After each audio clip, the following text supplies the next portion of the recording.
محمد محمد الأمين محمد Peygamber insu cini Muhammed. Dillerinde tekbir olan 6-7 tane kardeşimiz eksik.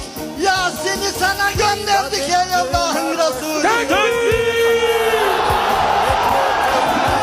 Hasan'ı sana gönderdik. Turan'ı sana gönderdik ya Resulallah. Cumali'yi sana gönderdik ya Resulallah. Riyad'ı sana gönderdik.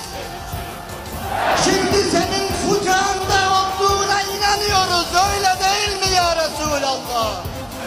Ya Resulallah.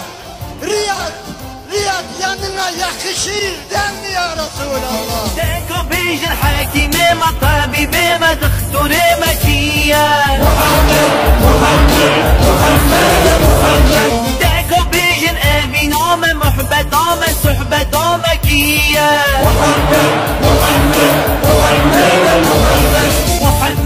محمد روح وجانا محمد محمد محمد دل وجانا محمد محمد محمد روح وجانا محمد محمد محمد دل وجانا محمد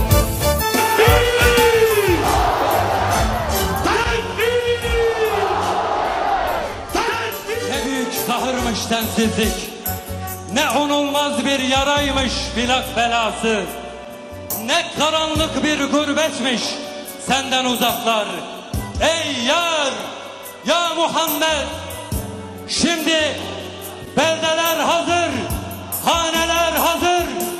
Kendinden geçmiş ümmetinin gençliği hazır.